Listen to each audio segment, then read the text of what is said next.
know if you're an introvert or an extrovert? Which one? I mean, I think you know. You're doing it.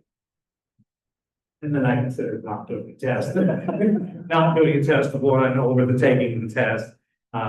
Because it's such an interesting thing to do that. So you ask, why do we want to study this? Well, first of all, we want to make sure we understand there are no categories to put people in. There's no boxes to put people in. So individuals are still important about talking in these characteristics. There's the freedom to be, the freedom to change, the freedom to become. So this is not a matter of labeling anybody. We don't want to label even ourselves, but we might understand some of our personality characteristic traits by understanding this and how other people operate and how we operate with other people. It can sometimes make us more patient or tolerant of somebody else who may be a little different than we are. It may help us to walk away from a situation if it's not working for us, and to know there are outlines back there, Mark. Outlines back there. What's that? Outlines are back there. I'm not gonna say it for the time. Yeah. So that's what way I want to start. We're going to just use this knowledge to better know ourselves, as well as to be able to understand our partners, our friends, our families, others in the church community, fellow workers, so on and so forth. So we don't have the license to tell people what or who they are, okay? Well, you're just an extrovert and I don't like it. All right, so we don't have the that license to just tell people who what we are just because we went to one class about introverts and extroverts. So hopefully this can lead to a better understanding about who you are and how you relate to other people when you see them display certain traits. This hopefully will have some patience, some understanding, care for yourself, care for others, and communication, and less judgment and acceptance. So that's kind of what we're trying to do here, is not put labels on people, not ostracize people, not put people in different groups or boxes, whatever the case may be. We're just trying to understand these characteristics. So I've got some blanks for you to fill out, and then there's lots of spaces in between some of those blanks that I'm just going to be keeping rattling on. So you might decide to write something down in there or not. I don't care if you fill this out or you don't fill it out. There's not a test at the end. So you are in good shape. So introversion, and extroversion are personality characteristics. So you might put that in that first line, their personality characteristics. I'm an old type professor, so I don't use a PowerPoint. I just use the old board. I just write it out, erase it, go on to the next thing. So, there's just old enough to just keep doing that. So they are personality characteristics that are not set in stone. That's very important to understand in this process. These characteristics that we're going to talk about, introverts and extroverts, are not set in stone because they can be seen as, the next two words, as a spectrum or a continuum.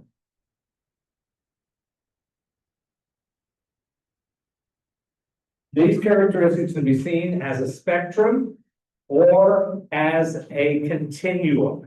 Sometimes it's sexuality. They talk about totally heterosexual and totally homosexual, and there's a continuum in between.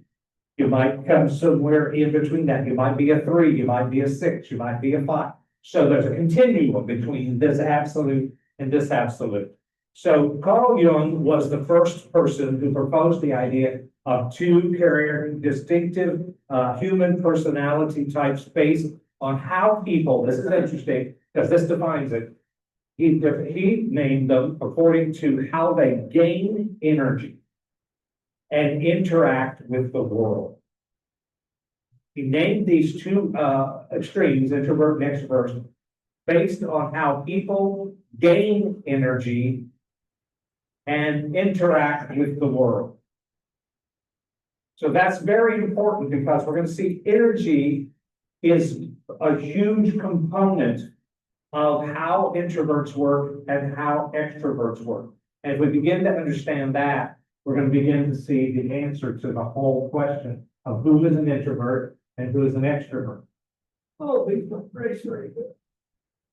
I'll get my workout today, I guess. Yeah, you will. So, maybe we won't be crazy with respect, but I'm there. You don't know me very well, do you? All right, so in on our continuum, we have the introvert over here. We have the extrovert over here. So if we actually put what the absolute left and right would be on this, we would have reserved and quiet over here. So we would just define everybody as an introvert as reserved and quiet.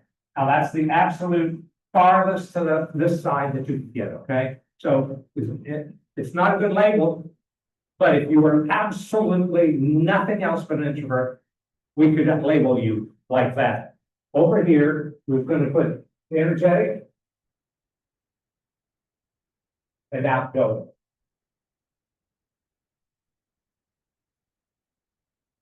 All right, so this is the farthest extreme. Heterosexual, homosexual. Introvert, extrovert. So that the whole key to this whole thing is that then there's this continuum that you may fall somewhere in between these two. So that's the important thing, is to understand who you are. And this helps us to understand it.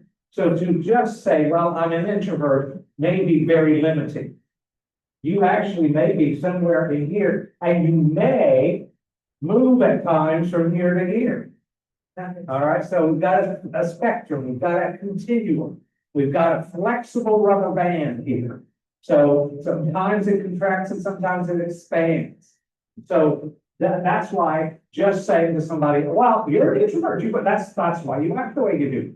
Well, that may be a good judgment, but it may not be intelligence.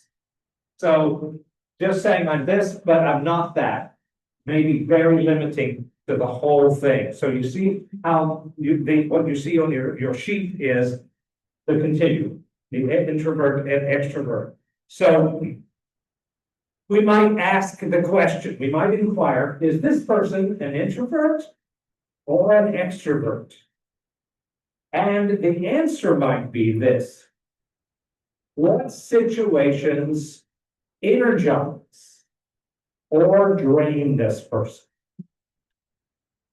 What situations energize or drain this person? And what strengths do they bring? What strengths do they bring? So those are good questions for us in trying to ascertain how I interact with you. I wonder if she's an introvert or an extrovert. Well, what do I see gives her strength and what drains her? Those are good questions to ask because they're going to give you an insight to who you're dealing with. So introverts can be skilled communicators and leaders, and extroverts can enjoy solitude and introspection. So you see again, it's not so defined and so black and white. There's a lot of gray in between. Introverts can go forward and be skilled communicators and leaders. And extroverts can enjoy solitude and introspection. So it's important to understand the continuum that happens in your life.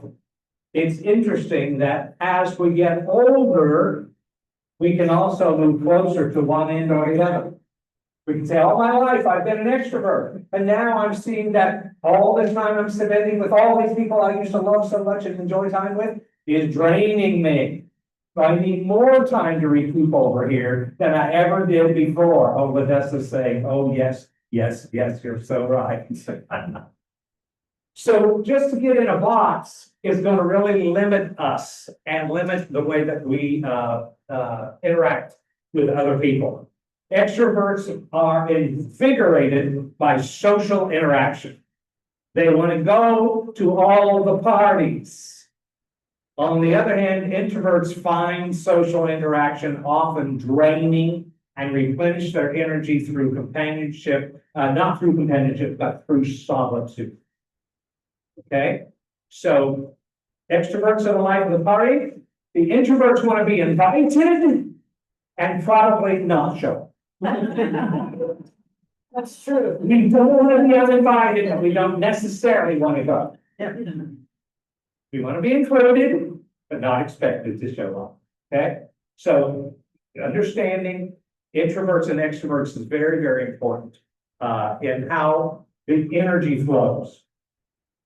The energy flows for someone who's an extrovert through this exchange of energy with other people in social interaction. The introvert can be in social exchanges, but more than likely will cut out early or need much more time to recoup before being interested in socially exchanging again the next time. Okay. What an extrovert experiences as exhausting or distracting, what an introvert experiences as exhausting or distracting, an extrovert may consider energizing and exhilarating, you know? So there's a big difference about the energy flow that goes onto this. So you might be an introvert if you, all right? So here's just some things. Just listen to this and see, do you fit this one or the next one? You might be an introvert if you find alone time to be fun and relaxing. You might be an introvert if you prefer working alone and enjoy solo activities like reading, writing, computer gaming, crocheting, knitting, going down the line, woodworking, whatever it is. You might be an introvert if you have fewer but deeper relationships with your friends. You might be an introvert if you enjoy small and private events that mainly involve a few close loved ones. You might be an introvert if you tend to listen more instead of speaking or hesitate to speak up in a social setting. You might be an introvert if you take time to think things through or try to understand the situation before sharing your opinion with others.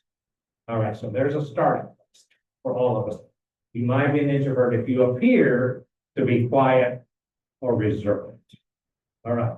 You might be an extrovert if you enjoy social interactions and being around others. Enjoy being the word. All of us can be around others. Enjoying it may be a different question. Second, you may be an extrovert if you can easily and openly express yourself. Be the life of the party, talk all day long. You might be an extrovert if you are outgoing. You enjoy making new friends or building connections. You might be an extrovert if you feel bored or underestimated when you're alone for long periods of time. Yeah. You might be an extrovert if you prefer exciting atmospheres rather than quiet environments. And lastly, you might be an extrovert if you like working in groups and collaborating with others. My friend Jim went back to school and he went to Phoenix College or Phoenix University. And when he went back to Phoenix University, the only way they got things done was to work in teams. And I thought, OMG, that would drive me insane. You have to rely on other people, express everything, keep everything moving along as a team. It would be crazy. So introverts, this is on your sheet, introverts, the energy flows inward. And of course, for the extroverts, the energy flows outward. Outward. Energy flows inward for the introvert and flows out for the extrovert. So let's talk about everyday impact. How do introverts and extroverts live every day? What's the impact on a daily basis? Introverts might prioritize quiet mornings or solo hobbies to recharge and schedule social outings more selectively, prefer smaller, focused meetings at work. One-on-one goes really well for an introvert. If they need it right. If one-on-one is, or a very small trusted group of people. An extrovert often structures their days filled with social events and group projects and spontaneity and drawing energy from external engagement. Oh, I love to be with people and talk to people, exchange ideas, and have all this energy in one place where we're just going around and around and around. All right, so when we talk about this continuum, as we continue on, then we're going to number things across here as 1, 2, 3, 4, 5. And so we're going to have this as strongly introvert. So this is why I'm telling you, we move along in different places at different times in our lives. Probably if you consider yourself an introvert, you will be an introvert all your life. You may go a little back and forth this way. If you say I'm probably an extrovert, you will be here all of your life, but you may bounce and stretch back and forth in this way. That's what I'm trying to get you to understand about the whole thing. So this would be a medium introvert. And then number 2, we're going to talk about these people in a little bit. If you're number 3, you're probably an ambivert. That's fun. Ambivert. Ambivert. There we go. If you're number 3, you're kind of in the middle. I'm a little of this and I'm a little of that. That's okay too. You're probably an ambivert. We'll talk about that very shortly. Here you're a medium extrovert. And here you're stronger than extrovert. You may be in one place all of your life. You may be in several different places in your life. So there's a give and take on these characteristics. They're not set in stone. They're not in a box some way. All of this can shift with age, with experience, or even circumstances. Being an extrovert can lessen as we age, and introversion can become more intense. That's scary for all you extroverts who are scared of your introverts becoming more intense. The social self often operates on a spectrum that bends and stretches and shifts with time and circumstances. Now, the next thing on your sheet is personality is rarely static or binary. Personality is rarely static or binary.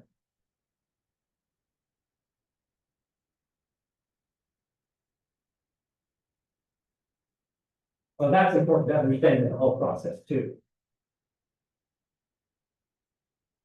All right. So let's talk about the world. What do you think Western societies really prize? Really?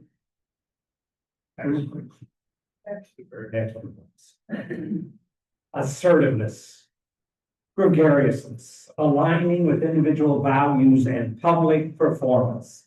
Everybody should be like this. Get into the team sports. Show up here, show up there, go to the bar, get with your friends, you know, all of this thing that's all advertised all the time is extrovert, extrovert, extrovert, extrovert. The Western societies really do that. And America is seen as a nation of extroverts. And introverts are considered odd and distressing. They don't want to party. They don't want to be a part of this grand American experience where it's rock and roll and party all the time. They're encouraged to get out, work the room, join the team. And it's the last thing an introvert wants to do, is to get out and join the team and work the room. Eastern Asian cultures esteem the reserved and the contemplative behaviors, the introverts, valuing harmony and humility and group cohesion and looking out for the individual as a part of the group. So today, introversion is understood less as a mere shyness or a social withdrawal. This is how the extrovert world sees the introverts, and more as we see it more as a pattern of energy management and a preference for depth over breadth in social engagement. So the introverts are looking for more of a depth in all of that instead of more, it's deeper. And so the extrovert world in the United States tends to be, let's just have 1,000 friends, we see them next time, it's like, oh, you're my best friend in the world. And the introvert says, I have 3 friends, and I'm going to be really intimate, how I feel, what I want to express in communication. So we see the world is calling us to be this, especially the United States, and yet probably 40% of the United States is saying, no, I don't want to do that. I don't want to go have a beer after work because I'm tired of all this interaction at work. And so I just need to go and be alone. Extroverts encompass enthusiasm and responsiveness to external stimuli. The more, the better. Bring it on. Let's get out there and just touch the world. Now we're going to talk a little bit about how the leadership happens with introverts and extroverts. Because you might think that all of the leaders in all of the world are extroverts. Because you know what? They're going to interact with people and they're going to get things done. And they're going to be the great leaders of the world. Studies show that introverts and extroverts can differ significantly in leadership effectiveness when given equal opportunities. The distinction about introverted leaders and extroverted leaders is a style rather than ability. An introvert is just as able to lead as an extrovert is, but it may take a different style than one over the other. So let's talk about our introverted leaders. I have a list of them. Many of them have been our presidents. So our introverted leaders of the world would be James Garfield, Calvin Coolidge, John Q. Adams, Abraham Lincoln, Mahatma Gandhi, Barack Obama, Rosa Parks, Mark Zuckerberg, Michael Jordan, Julia Roberts, Thomas Jefferson, Jimmy Carter, Richard Nixon, Eleanor Roosevelt, Hillary Clinton, Warren Buffett, Albert Einstein. This one will surprise you. Oprah Winfrey, Ruth Bader Ginsburg, Johnny Depp. Some of our famous and some of our leaders, those are all introverts, and I'm sure the list could go on and on and on. So introverts, you're in great company. Wherever you are, you're in great company. Now extroverts, they're everywhere. Lyndon Johnson, Bill Clinton, Teddy Roosevelt, Margaret Thatcher, Winston Churchill, Boris Yeltsin, George W. Bush, Ronald Reagan, John F. Kennedy, Donald Trump, Martin Luther King Jr., Steve Jobs, Muhammad Ali. Can you see the difference in the list? As you begin to look at these individuals and see how they have navigated society, we see a whole list of introverts who have become leaders and have been famous people, as well as extroverted people. We might often think it's all the extroverted people that are out there doing all of these things, and it's not necessarily true. So we have to talk about shyness, because introverts are always labeled as shy. Well, they just aren't interacting with the group, or they're sitting in the corner over there because they're shy. Shyness is neither a trait of introverts or extroverts. Shyness is a behavior. It's not a personality, personality characteristic. Shyness is a behavior. It is being scared of socialization. It is being scared of socialization. So introverts are not necessarily shy, but they are not always interested in socialization. Introversion is a motivation. It's a weak desire to be with people, but extroverts have a yin for company.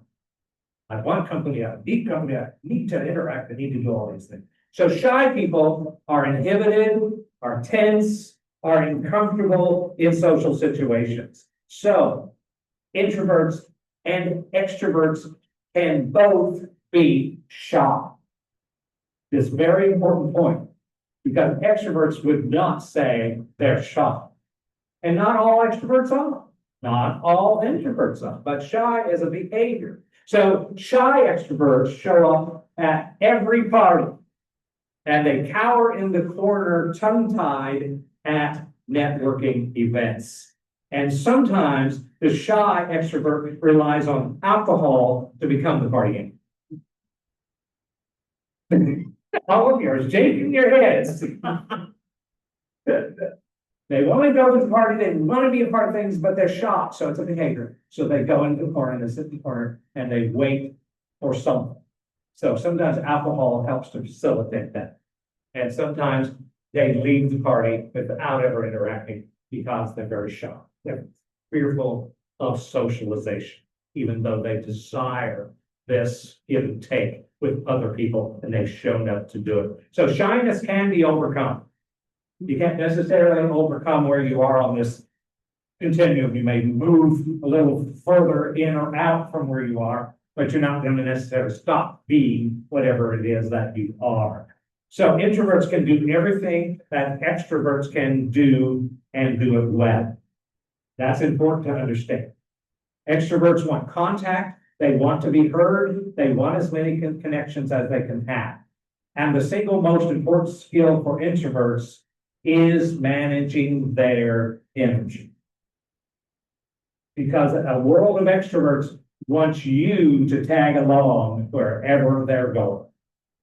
And so the introverts have to be able to manage their energy and move forward. All right, let's talk about ambiverts.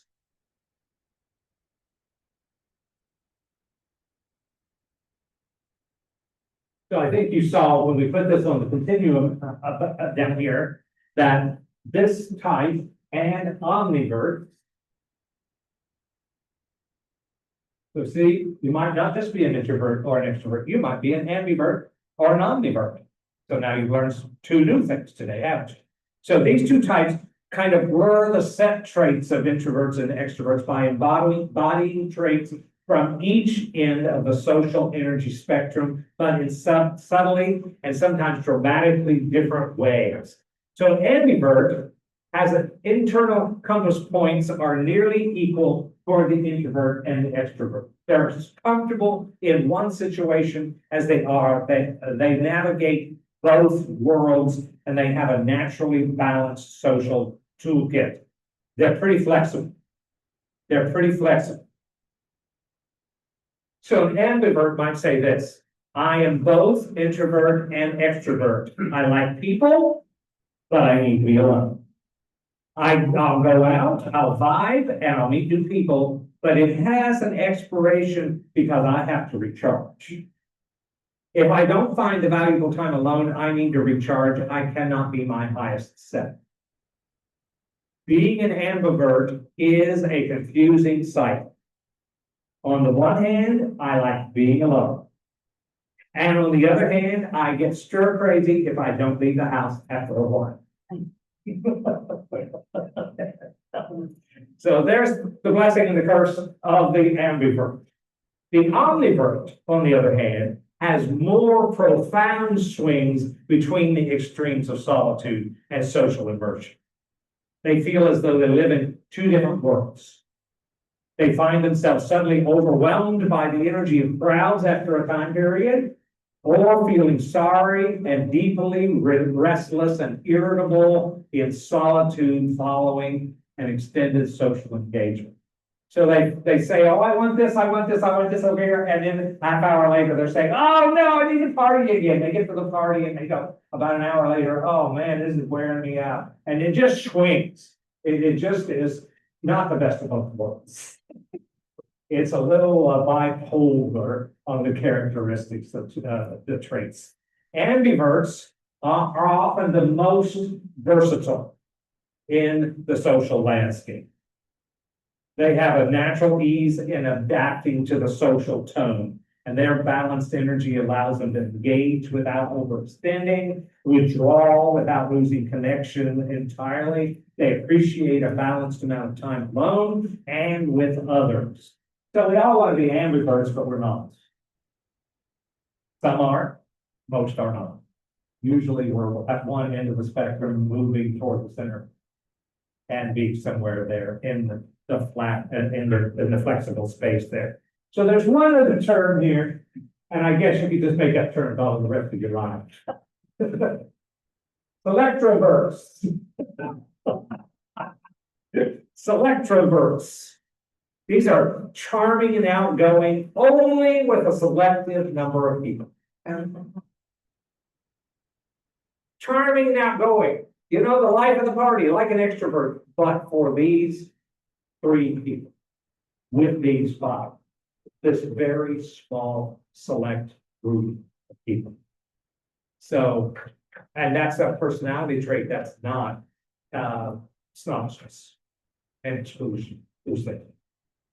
Yep. All right, so there you go, 3 terms. So in understanding introverts and extroverts, we must also understand solitude and aloneness and loneliness. All right, those are very important terms in understanding this. You have to understand solitude is a chosen state. So say chosen, somebody mistyped that. Who did that? Well, it could be a chosen state, I don't know. A chosen state of aloneness.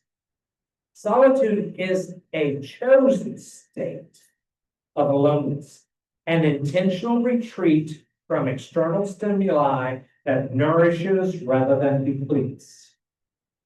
So it's something I choose. I choose to be alone, and in my aloneness, in my solitude, I am going to be alone, and I'm going to recharge. I'm going to nourish. It's not going to deplete me to be alone. I'm going to be nourished. Now, loneliness is an involuntary sense of isolation. It's an absence of meaningful connection that can erode well-being. We have a lot of lonely people in our world, and it's not something they chose. It was an involuntary sense. So solitude, unlike loneliness, is restorative. It restores us. So solitude, unlike loneliness, is restorative, and loneliness can become depression.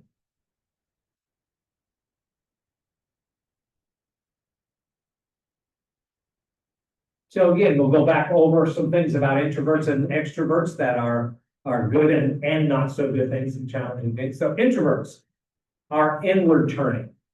Yeah, this is not under strengths of introverts, but you may want to make notes in between. The strengths are going to come in just a minute. So they're inward turning. They have a distinct cognitive style distinguished by profound internal engagement. I work in here. Louise was talking to me about this before the service, before the class began. She was talking about the fact that she processes lots of things before saying anything or making a decision. And this is what this is about. Distinct cognitive style marked by profound internal engagement. Engages in deep internal thought processes before acting and often monitors their mental processes actively, catching biases, observing emotional influences, evaluating the coherence of their reasoning. It's for some, it would be information overload.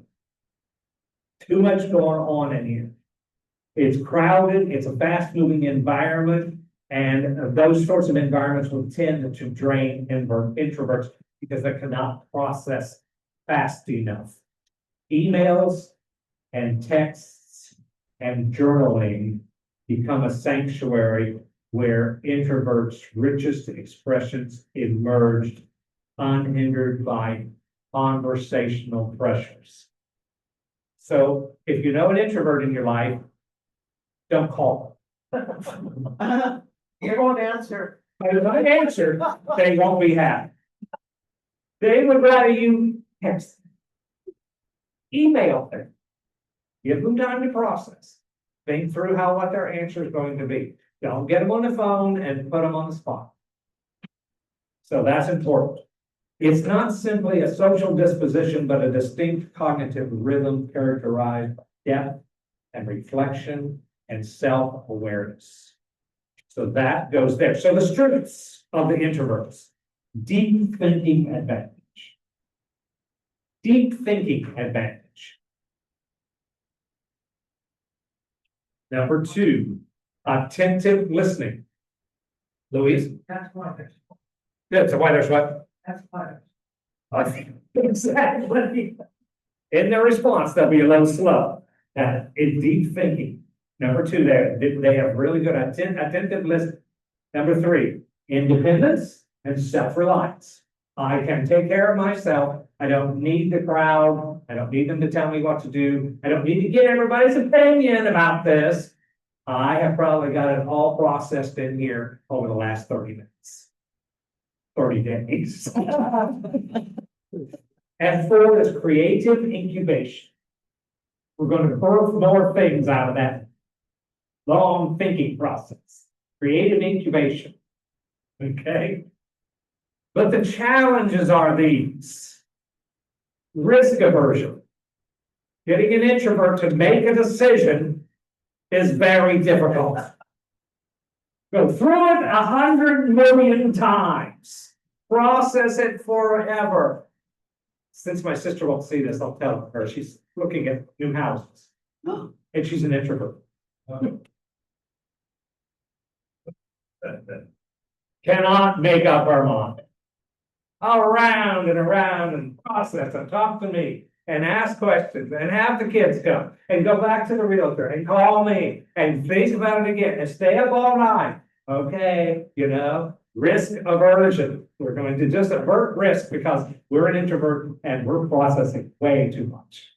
Number 2 is aloof. Introverts may appear aloof. They may appear that they don't care. You know what? They just are in their own head. They're not out here. So they seem aloof. They don't care. They're just aloof. Number 3, networking difficulties. Networking difficulties. It's hard. It's hard for introverts to network. Another challenge, number 4, is assertiveness of others. Assertiveness of others. When others are assertive around you, it makes you shrink. So that's a challenge. And number 5 is a big challenge. Burnout. Burnout. Those are a challenge for introverts because they don't know how to take care of themselves. They will burn. So now let's talk about you extroverts. You have social energy. The very fuel that powers your enthusiasm, your creativity, and your sense of well-being. Yes, indeed. You tend to have heightened sensitivity to external stimuli, sights, and sounds. We want the radio on, we want the TV on, we want the windows open, we want the light shining in, we want the stimuli going on, sights, sounds, and social cues that enliven a gathering or animate a conversation. We want to just be able to go to town. So introverts and extroverts have a hard time if they live in the same house and they come home from work. And you've got your extrovert that just wants to tell you everything that went on and who they talked with and all this, and your introvert's going, oh, Lord, you're killing me. But then the extrovert is like what did you do today? And they really want to know. And the introvert is like, I really don't. Because I'm keeping it secret, but because I'm still processing. I still know here, and I don't know how I feel about this. So they love to engage in lively conversations, in collaborative team events, and actively pursue collective experiences. Let's just do all of this together. We just love this part. The more they participate, the more energized they become, creating a positive spiral of social vitality. In solitary environments, their energy declines. Don't ever work with a sick extrovert. Because they're not wanting to be sick, they're wanting to go engage with it. So they can't stay here, just be sick. So for extroverts, a quiet room may feel like a battery slowly losing its charge, while a lively party can bring about a surge of renewed energy. Networking functions, team sports, group fitness classes, casual gatherings. These are all wonderful pieces of extroversion that they want to get out and be this sharing ideas, debating enthusiastically, navigating conversation, animated speech, storytelling, impromptu dialogue. All of these are important parts of extroverts. They have a drive for stimulation. They seek novelty, variety, and heightened arousal that fuels their engagement with the world. And understimulation for an extrovert includes boredom, restlessness, gnawing sense of dissatisfaction, and overstimulation, though, even for an extrovert, can lead to burnout and irritability and mental fatigue. And sometimes our introverts have to tell the extroverts, sit down and shut up. Rest. So the strengths of extroverts: social connectivity.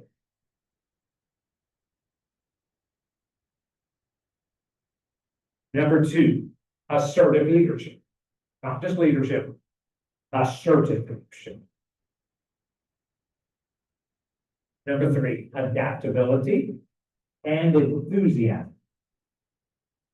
Adaptability and enthusiasm. Number 4, networking skills. Now their challenges. Impulsive decisions. Impulsive decisions. Superficial engagement.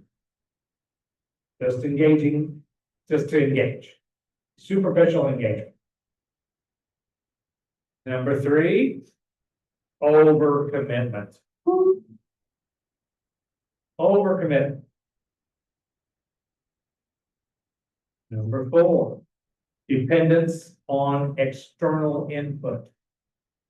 Yep, you tell me what to do. 5 different opinions.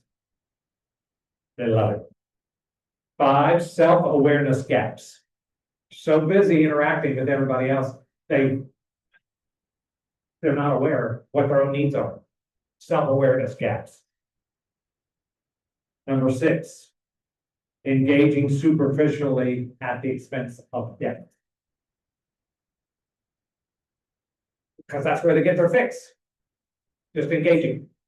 It can be superficial, and sometimes it stays there. Number 7, impulsive decisions without thorough deliberation. Impulsive decisions without thorough deliberation. And then 8 is like number 3, overcommitment leading to burnout.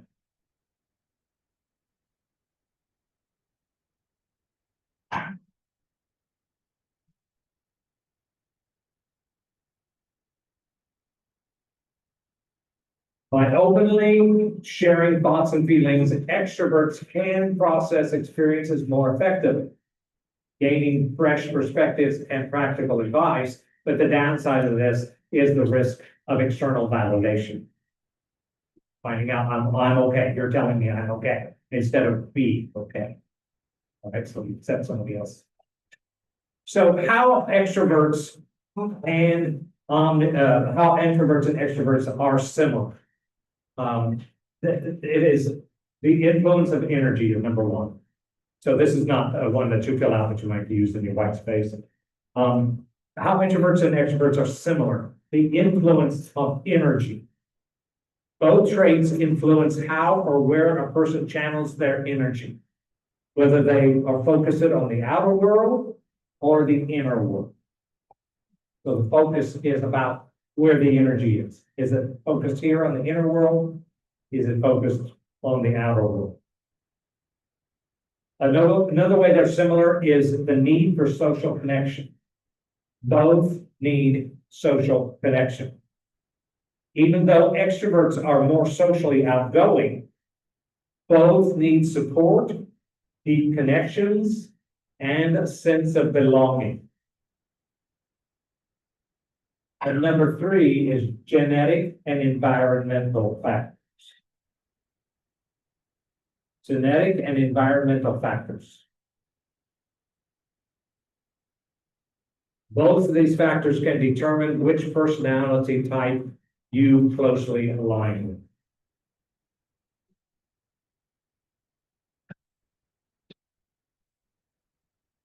I guess that was there. The number 1, 2, 3 was there. Sorry. So let's play a little game here, how introverts and extroverts are different. And we'll see maybe back-to-back statements. So an introvert prefers one-on-one and deep conversations and working alone, right? Extrovert enjoys interaction. So introverts can appear reserved, and the extroverts enjoy the social interactions.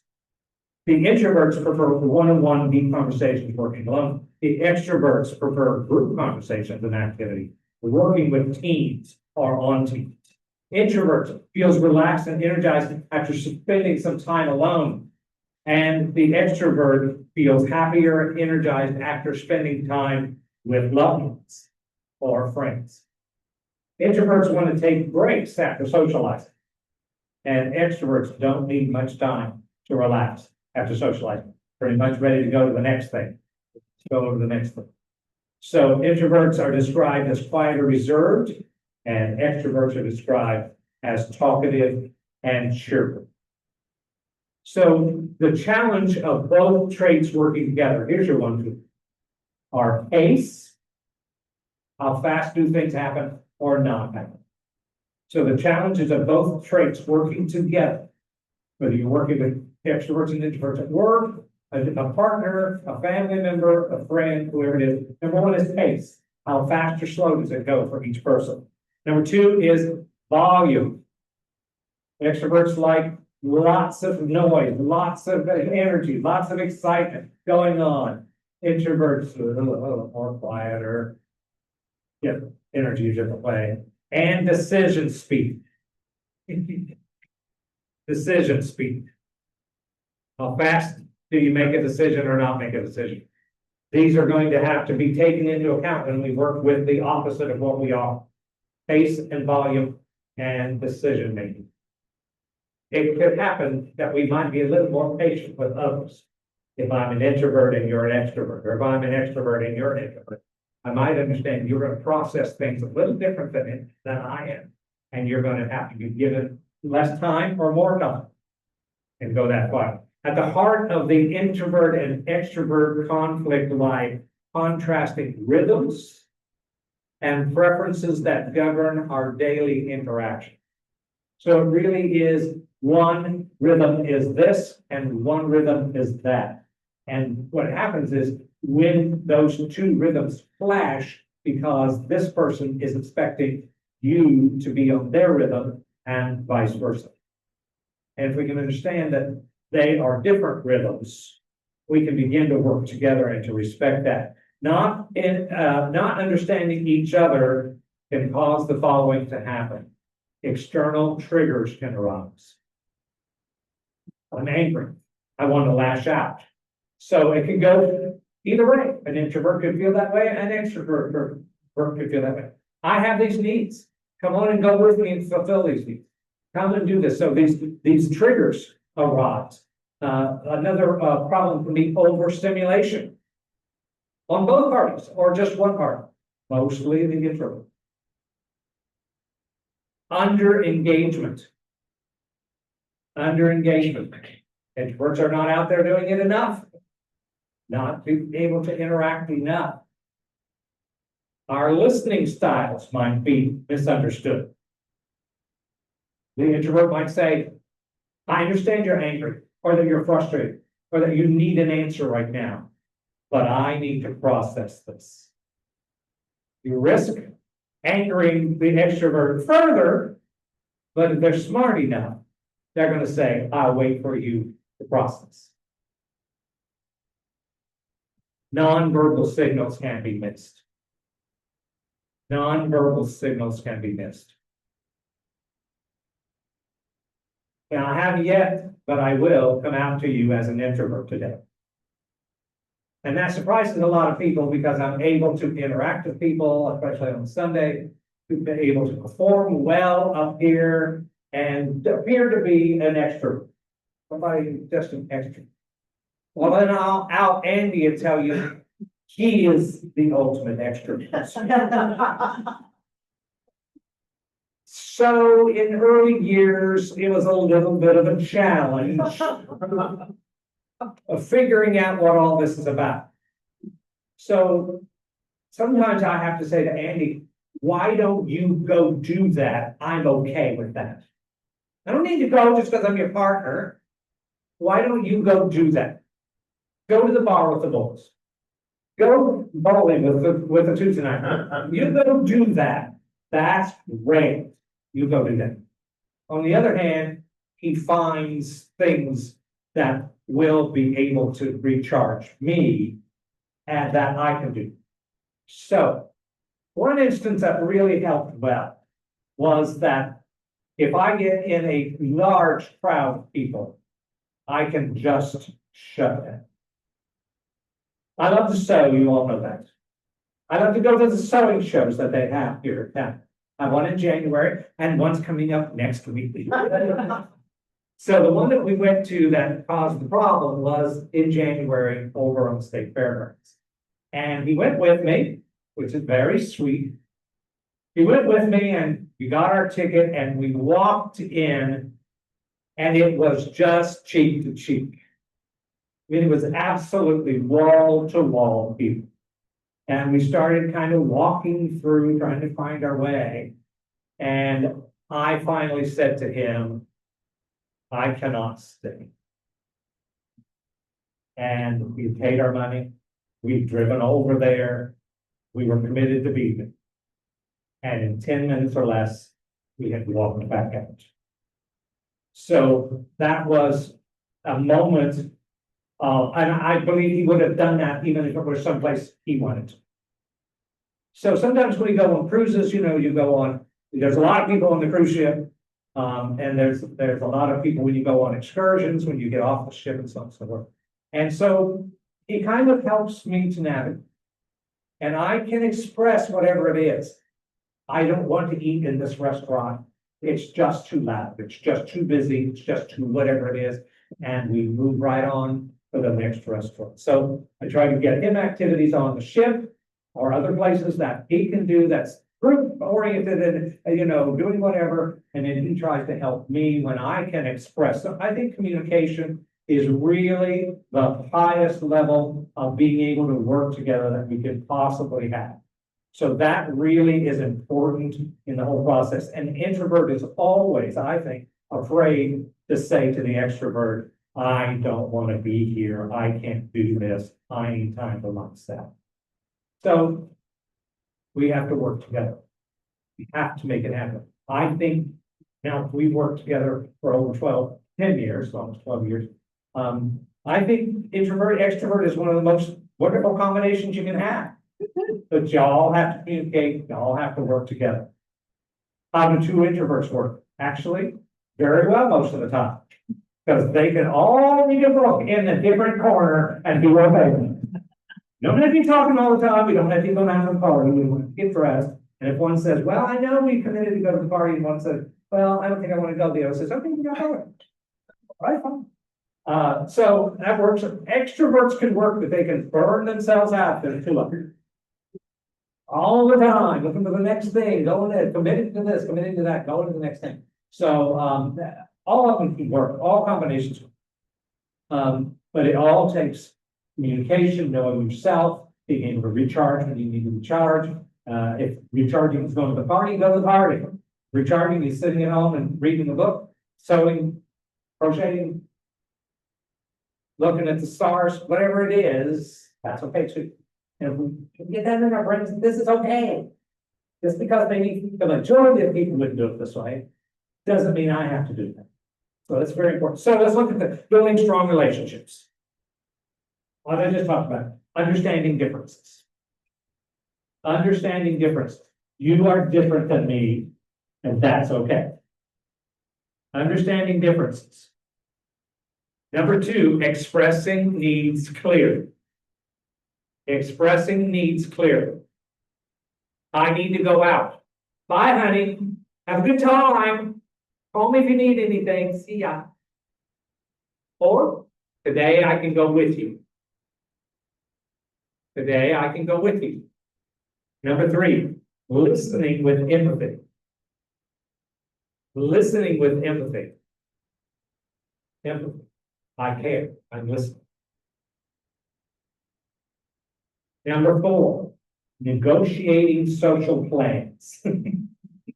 We do that a lot. No, I don't want to do that. Yes, I want to. Or you can negotiate and say, I would like to go, but can we have a signal? So when I'm ready to go, you're ready to go, or I can take the car and I can come back and pick you up later. All of those are acceptable. Number five, respecting boundaries. Respecting boundaries. Number six, shared activities. And we have a lot of shared activities that we do. And then he has his own.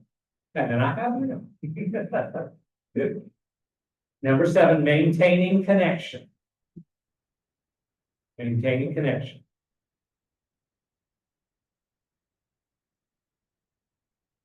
Number eight, handling persistent clashes. You got to handle them.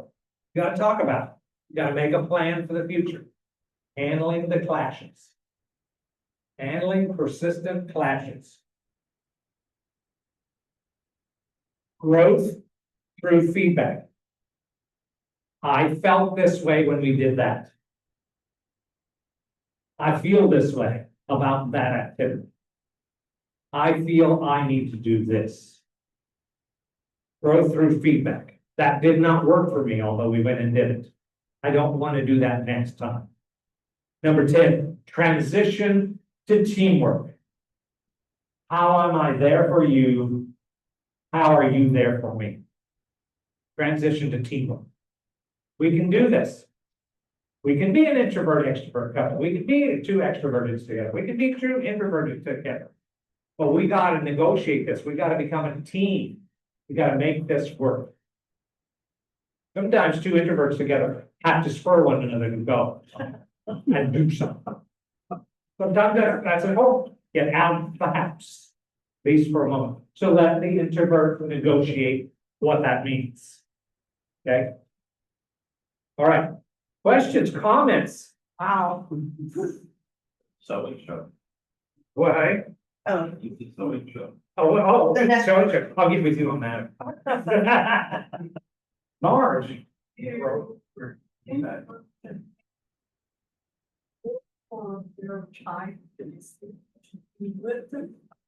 Yeah, do introverts and extroverts look in a group or the types like themselves? It can happen because you will pick them out pretty quickly. Oh, these are the party guys. These are the party boys. These are not the party guys.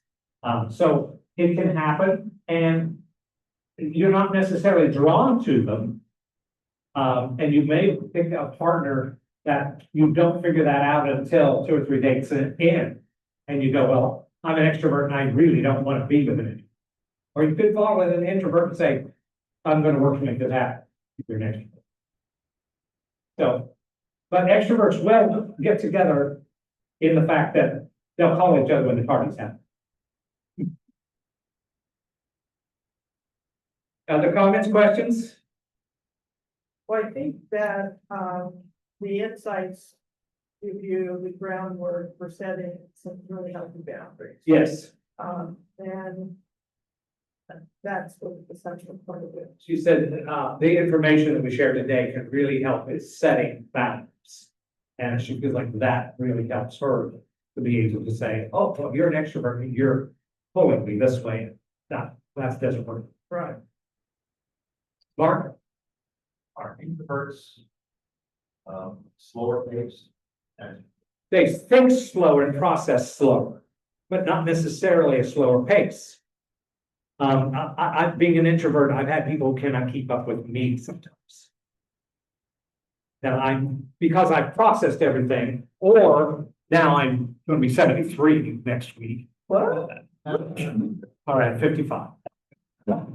And I've lived enough of these situations, especially in the church situation, that I can say, if you do this, this is gonna happen, this is gonna happen, that's gonna happen. If you go this route, you're gonna do this, you're gonna do this. And I can say that in 30 seconds or less because I have this experience and I have processed it for 55 years. So they can move faster, but in some situations, no. I mean, let's say, for example, today. I know he's an extrovert. Are you pointing fingers? I'm an introvert because, I mean, and it takes me forever to get ready for the. No, that's just maybe learned habits. Yeah, it's just maybe learned habits. You also may be avoiding going out of the house and making decisions about going out of the house. I double check every.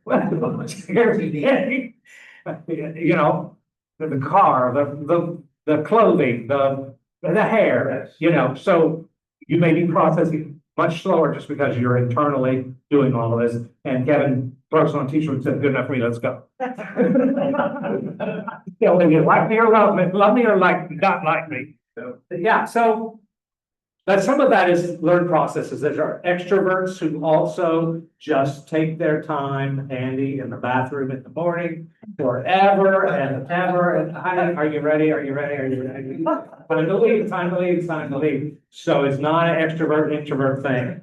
Sometimes it's just the personality, sometimes it's just how it's raised, sometimes it's the ADHD, sometimes it's a thousand things that can cause you to be a little slower moving. But it's not necessarily introverted. Yeah, but I can get up and I can be ready to go out the door in 30 minutes, and he needs an hour and a half to 2 hours. Wow. He's shaking his head, yes. He's shaking his head, yes. So I mean, it isn't necessarily go with it. Yeah. Yes, So I guess I'm still the introvert that I was in college. okay, It just feels really different now. okay. Stand up and say, how does it feel different being an introvert now than when you were in college? So they can hear you. So in college was when I learned that I was an ambivert. Ambivert. Yeah, very extroverted for the most part, you know, can socially talk to anybody, that kind of thing. And I was wondering before coming to this class today, if I was still that way or not, because I feel really different. Okay. College was a long time ago. I mean, it feels like. Oh, it's a long time ago. But today, although I realize I'm still that very same personality type, I think I am more reserved and thoughtful about when I choose to engage in the large groups. that feed me. Ephesians. Yeah. Yeah.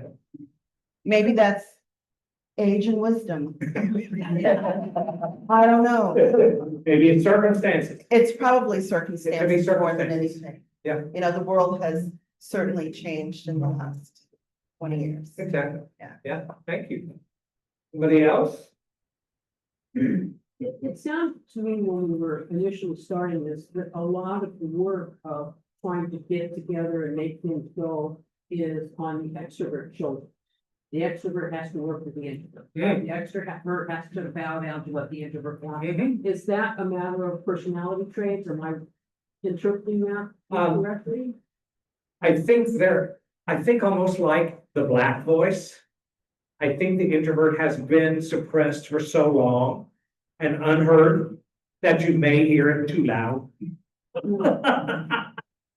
Oh, that's true.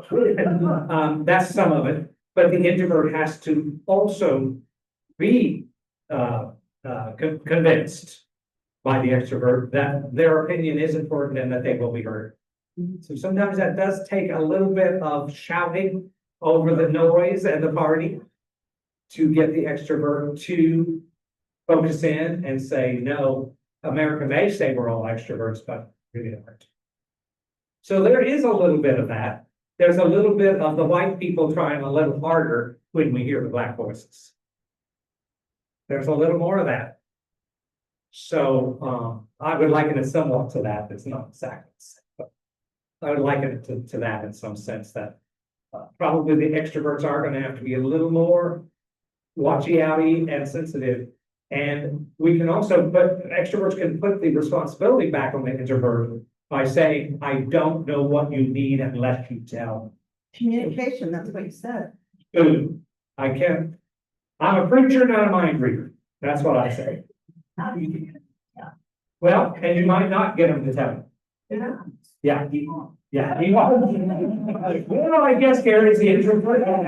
Gary's the extrovert. We got that one figured out. A new one. Yeah, sometimes they won't, and sometimes that's also other personality traits.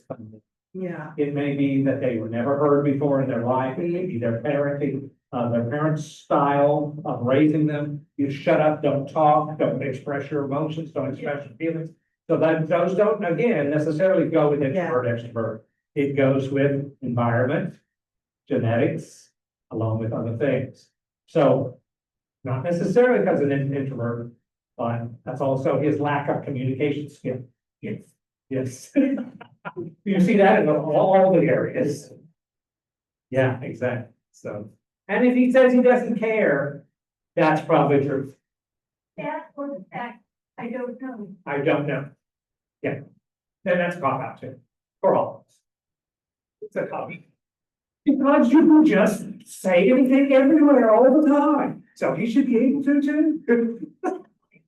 What else? Anything else? This has been fun for me. I don't know if you've enjoyed it, but it's been great for me. Thank you guys for being here.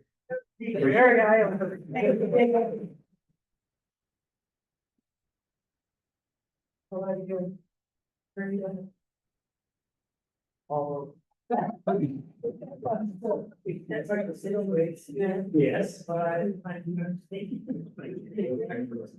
Yeah, that's why there's